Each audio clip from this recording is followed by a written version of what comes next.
कम ली है क्योंकि पास्ता मुझे थोड़ा सा ज़्यादा लगा है। बहुत से मेरे यूट्यूब फ्रेंड्स की ये शिकायत रहती है कि मैं उनके कमेंट्स का आंसर नहीं देती हूँ, तो ऐसा बिल्कुल भी नहीं है। कमेंट्स का आंसर मैं देती हूँ, जब मुझे समय मिलता है तो मैं आंसर ज़रूर देती हूँ।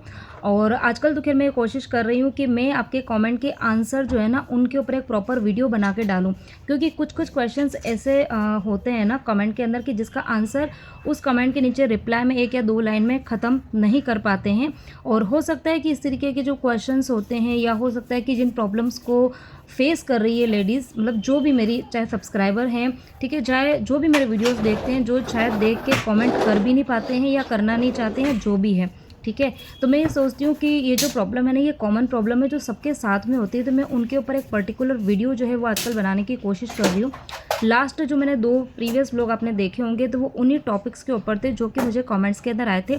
और आज का जो वीडियो है ना वो भी बहुत इंटरेस्टिंग होने वाला है, और यकीन मानिए आपको ये आज वाला व्लॉग बहुत अच्छे से पसंद आएगा और बहुत ज़्यादा आपकी हेल्प भी करेगा। थोड़ा सा मोटिवेट तो करेगा ही, लेकिन आपको अपनी लाइफ में थोड़ा सा हेल्प ज़रूर करेगा, ठीक है। तो ये मेरी गारंटी है, लेकिन हाँ उसके लिए आपको वीडियो को पूरा ज़रूर देखना पड़ेगा।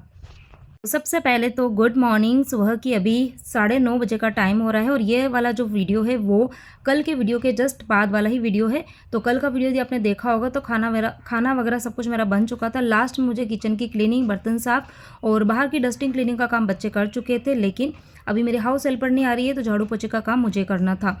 तो यहाँ पर बस मैंने वीडियो को कंटिन्यू रखा था, और बस किचन का काम मेरा सब कंप्लीट हो चुका है। और आजकल जैसे अभी हाउस हेल्पर नहीं आ रही है ना, तो मैंने अपना थोड़ा सा काम का रूटीन बदल दिया है। तो किचन का काम पहले मैं, मतलब जैसे सुबह उठती हूँ ना, तो छोटे मोटे काम वाम करने के बाद में सबसे पहले तो मैं नहा लेती हूँ, और उसके बाद में मैं काम करती हूँ। तो नहाने से ये चीज़ है ना, मुझे कमेंट में भी किसी ने बोला था कि हाँ सही बात है, नहाने के बाद में काम करने की एनर्जी जो है वो मतलब डबल हो जाती है। तो इसीलिए फिर मैं सुबह एक बार की नहा लेती हूँ, नहाने के बाद में फिर मैं अपने घर के काम स्टार्ट करती हूँ, क्योंकि अभी एक तो बच्चों की स्कूल की छुट्टियाँ हैं, ठीक है, बच्चे भी घर पे रहते हैं, और जो मेरे हस्बैंड है वो भी शॉप पे जाते हैं, तो उनका भी ऐसा नहीं कि जल्दी उठ के जल्दी जाना है, वो भी आराम से 10 साढ़े 10 बजे तक जाते हैं, ठीक है। लेकिन मेरा ये टारगेट रहता है कि मतलब वो शॉप पे जाए ना, तब तक मेरे मतलब ऑलमोस्ट काम जो है वो पूरे हो जाए।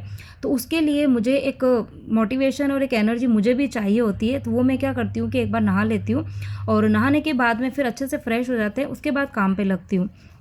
तो फिर मैं सबसे पहले किचन का काम पूरा कर देती हूँ, जैसे कि खाना बनाना हो गया है, और किचन की साफ़ सफाई हो गई है, बर्तन वगैरह साफ़, जो भी काम होता है किचन का वो पूरा करने के बाद में फिर मैं सीधे बाहर आई।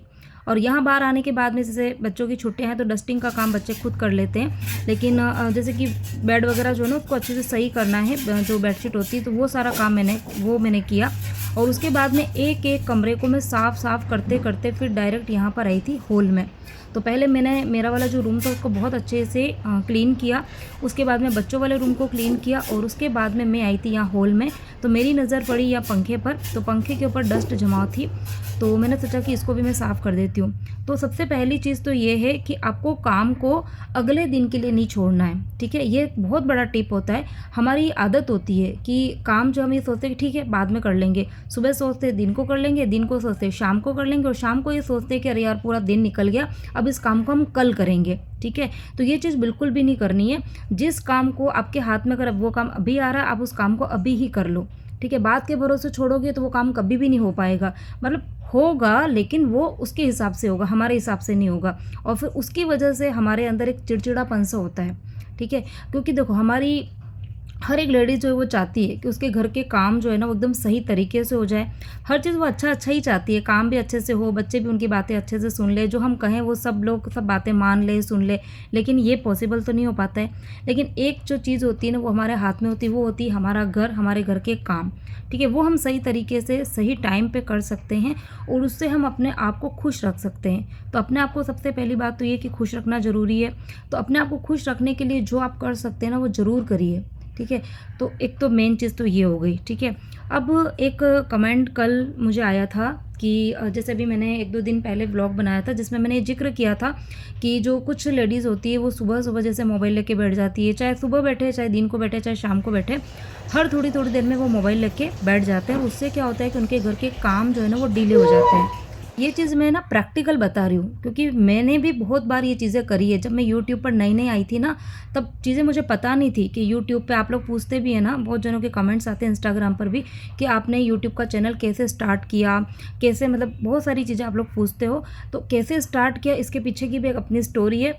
और बाकी ये कि मेरी हेल्प करने वाला कोई भी नहीं था, खुद से चैनल बनाना था, ठीक है। उसके बाद में चैनल का मतलब नाम सोचना, उसके बाद में चैनल बनाना, उसके ऊपर बहुत सारी चीज़ें होती है, काम करने होते हैं, वो सारे काम किए। उसके बाद में वीडियो बनाने का काम मेरा खुद का रहता है, वीडियो की एडिटिंग का काम मेरा रहता है, थंबनेल बनाना है, कीवर्ड्स डालने हैं, बहुत सारी वॉइस ओवर करना है। तो ये इसके पीछे बहुत मेहनत होती है, बहुत ज़्यादा मेहनत होती है। तो जब स्टार्टिंग में मुझे इनके बारे में कुछ भी पता नहीं था, तो ये सब कुछ मुझे खुद को ही करना पड़ता था, ठीक है। और अब इन चीज़ों को मैं सीखूंगी कहाँ से, तो सीखूंगी मैं यूट्यूब से। तो सभी चीज़ों को मैंने यूट्यूब से ही सीखा। उसके लिए क्या होता था कि मुझे घंटों मोबाइल हाथ में लेके बैठना पड़ता था, ठीक है। तो खैर वो तो ये था कि मुझे अपना काम जो है उसको इम्प्रूव करना, तो सीखने के लिए मैं देख रही थी, लेकिन अल्टीमेटली मैं मोबाइल लेके बैठती तो थी ना घंटों। उस चक्कर में क्या होते थे कि मेरे घर के सारे काम डिस्टर्ब हो जाते थे। मतलब सुबह के काम मैं दिन को कर रही हूँ, शाम को कर रही हूँ, कई बार शाम के काम भी मेरे पड़े रह जाते थे। मतलब ऐसा कई महीनों तक चला। फिर उसके बाद में ऐसा हुआ कि मैं खुद इरिटेट हो गई थी कि अरे यार ये सब क्या है। फिर धीरे धीरे कैसा हुआ कि चलो एक फ़्लो बनने लग गया, मैं वीडियो डालने लग गई, मैं बहुत सारी चीज़ें सीख भी गई। तो उसके बाद में एक रूटीन बन गया था मेरा। फिर मैंने सोच लिया कि मुझे पहले घर के काम जो है वो निपटाने हैं, उसके बाद में मोबाइल लेके बैठना है। मोबाइल तो मैं ज़रूर लेके बैठती थी, लेकिन पहले घर के काम, उसके बाद में मोबाइल। तो यहाँ पर एक बहुत बड़ा टिप मैं आप लोगों को दूँगी कि जिन लोगों को, जिन भी लेडीज़ों को मतलब मोबाइल देखना अच्छा लगता है, ज़रूर देखिए, क्योंकि मोबाइल जो है वो हमारा एक फ्रेंड बन चुका है। तो बहुत सारी चीज़ें हम वहाँ पे सीख भी सकते हैं। एंटरटेन तो करता ही है मोबाइल, लेकिन हम बहुत सारी चीज़ें सीख भी सकते हैं। तो ज़रूर देखिए, लेकिन पहले प्रायोरिटी आपके अपने घर के काम होने चाहिए। तो घर के काम मतलब देखो, अगर आपके घर में मेड नहीं भी आती है ना, तो काम क्या रहेगा आपका, झाड़ू पोछा, कपड़े तो मशीन में धुल जाते हैं, और यदि आप हाथ से भी धो रहे हो ना, तब भी कोई इशू नहीं है। तो झाड़ू पोछा, कपड़ा, बर्तन, खाना बनाना, मतलब ये काम है।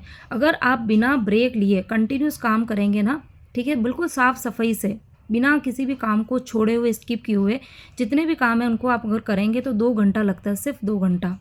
तो यदि आप सुबह 7 बजे भी उठते हो ना, तो 9 बजे आपके घर के काम हो जाएंगे। 8 बजे उठते हो तो आपके घर के काम 10 बजे हो जाएंगे, ठीक है। और यदि कोई एक्स्ट्रा काम भी है, अगर आप उन काम को भी ऐड कर दो ना, तो 2 की बजाय 3 घंटे लग जाएंगे, इससे ज़्यादा तो नहीं लगेगा। लेकिन आपके घर के काम जो है वो बहुत ही अच्छे से हो जाएंगे। अब क्या हुआ, 3 बजे आप 10 बजे निपट गए, या सपोज 11 बजे भी निपट गए, तो 11 बजे के बाद में आप बिल्कुल फ्री हो, तो आप 1 घंटा नहीं, आप 2 घंटा मोबाइल देख सकते हो, लेकिन आप रिलैक्स होकर देख सकोगे।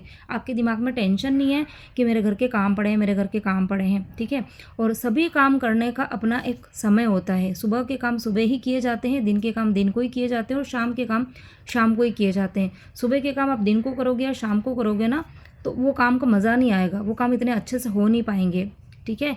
तो आज वाला जो ये व्लॉग है ना, वो स्पेशल उन लेडीज़ के लिए है जो कि मोबाइल के चक्कर में अपने काम को बहुत डिस्टर्ब करके रखती है, फिर चिड़चिड़ी भी हो जाती है, फ्रस्ट्रेट हो जाती है, सारा गुस्सा अपने बच्चों पर, अपनी फैमिली पे निकालती है, ठीक है। तो इस चीज़ को आप ज़रूर फॉलो करना कि पहले अपने घर के काम जल्दी जल्दी निपटा दो, उसके बाद में आप घंटों मोबाइल लेके बैठो। मैं मोबाइल लेने के लिए बिल्कुल भी मना नहीं कर रही हूँ, आप आराम से लो, लेकिन पहले अपने काम, उसके बाद मोबाइल, ठीक है। तो ये हो गया मेरा आज का गुरु ज्ञान। और अब बढ़ते हैं हमारे ब्लॉग की तरफ। तो यहाँ पर मैंने झाड़ू कर दिया था पूरे घर के अंदर, पोछा मैंने कर दिया था। अब उसके बाद में यहाँ पर मैं पूरी हो गई थी पसीने से लथपथ, मतलब मैं सुबह नहाई नहीं नहाई बराबर ही हो गया था।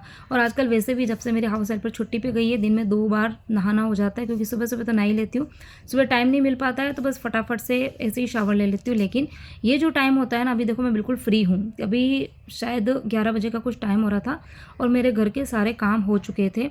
जैन साहब भी शॉप पे चले गए थे, खाना बन चुका था, बच्चे भी नहा धो के खाना खा रहे हैं, टीवी देख रहे हैं, और मैं यहाँ पर 11 बजे बिल्कुल फ्री हूँ, ठीक है। तो 11 बजे से लेके दिन की 2-3 बजे तक मेरे पास में कुछ भी काम नहीं है। मतलब काम करना चाहूँ तो छोटे मोटे एक्स्ट्रा काम है, लेकिन जो रूटीन वाले काम है वो कुछ भी नहीं है। तो इसलिए मैंने सोचा कि इसका मैं अच्छे से यूज़ करती हूँ। तो यहाँ पर मैंने एक बॉडी स्क्रब बनाया था। तो उसके अंदर मैंने जो अभी कुछ दिन पहले आपको बताया था ना कि आटा छानने के बाद में जो ऊपर गेहूं के छिलके निकल जाते हैं ना एकदम बारीक बारीक से, वो बहुत ही अच्छे से बॉडी को स्क्रब और क्लीन करने का काम करते हैं। अभी जैसे कि गर्मी की छुट्टियाँ है ना, सॉरी गर्मी है अभी, तो गर्मी में स्किन हमारी टैन तो बहुत ज़्यादा हो जाती है। और अभी जैसे छुट्टियाँ बहुत जगह हो भी गई है, कहीं पर होने भी वाली है, तो सभी लोग अपने मायके जाएंगे, कोई घूमने जाएगा, ठीक है। और बच्चों की स्कूल की छुट्टियाँ भी है, बच्चे भी अभी घर में रहेंगे, तो इस टाइम पे हम अपनी और अपने बच्चों की स्किन की केयर बहुत अच्छे से कर सकते हैं। यहाँ पर मैंने जो थोड़ा बहुत वो छिलका था थोड़ा सा वो लिया था, फिर उसके अंदर मैंने थोड़ा सा ग्लिसरीन डाला था, थोड़ा सा खोपरे का तेल डाला था, क्योंकि खोपरे के तेल से स्किन बहुत ही अच्छे से नरिश हो जाती है और एक इंस्टेंट ग्लो आता है। उसके बाद में मैंने थोड़ा सा इसमें हल्दी पाउडर डाला था, थोड़ा सा गुलाब जल डाला था और थोड़ा सा मैंने बेसन ऐड किया था। अब थोड़ा सा फिर मैंने पानी डाल के और उसका एक ये बना दिया था, मिक्सचर तैयार किया था। आप चाहें तो उसके अंदर दूध या फिर दही भी डाल सकते हैं। और फिर बस मैंने अपने पूरी बॉडी के ऊपर अच्छे से स्क्रब किया था करीबन 10 मिनट तक। अब आप चाहो तो उसके अंदर थोड़ा सा नींबू का जूस भी डाल सकते हैं, लेकिन मेरी जो स्किन है थोड़ी सेंसिटिव है, नींबू लगाने से थोड़ी सी जलन होती है, तो इसीलिए मैंने नहीं डाला था। बाकी आप अगर आपकी बॉडी सही है, सेंसिटिव नहीं है, कंफर्टेबल फील करते हो, तो आप उसके अंदर नींबू का जूस भी डाल सकते हो, या फिर जो छिलका होता है ना, उस छिलके से अच्छे से आप गर्दन पर और जो अपनी कोहनी वगैरह होती है, घुटने होते हैं और जो एंकल वाला एरिया होता है जहाँ आप हम पायल वगैरह पहनते हैं, वो काला काला हो जाता है, तो वहाँ पर आप अच्छे से रगड़ सकते हो। तो ये बहुत ही अच्छा नुस्खा है। गर्मियों के अंदर अपनी स्किन को मतलब बिल्कुल भी काला नहीं रखना है, अच्छे से रखना है, तो आप ये वाला ज़रूर यूज़ कर सकते हैं अपने ऊपर, अपने बच्चों के ऊपर। अब यहाँ पर मैं आपसे सीधे शाम को मिल रही थी। शाम की यहाँ पर करीबन 5 बजे का टाइम हो रहा था। तो अभी बच्चों की स्कूल की तो छुट्टियाँ स्टार्ट हो गई है, लेकिन ट्यूशन जो है वो कंटिन्यू है। तो 5 बजे बच्चे ट्यूशन जाते हैं और आते आते उनको कभी 8, कभी 8:30, कभी 9 ऐसे हो जाता है।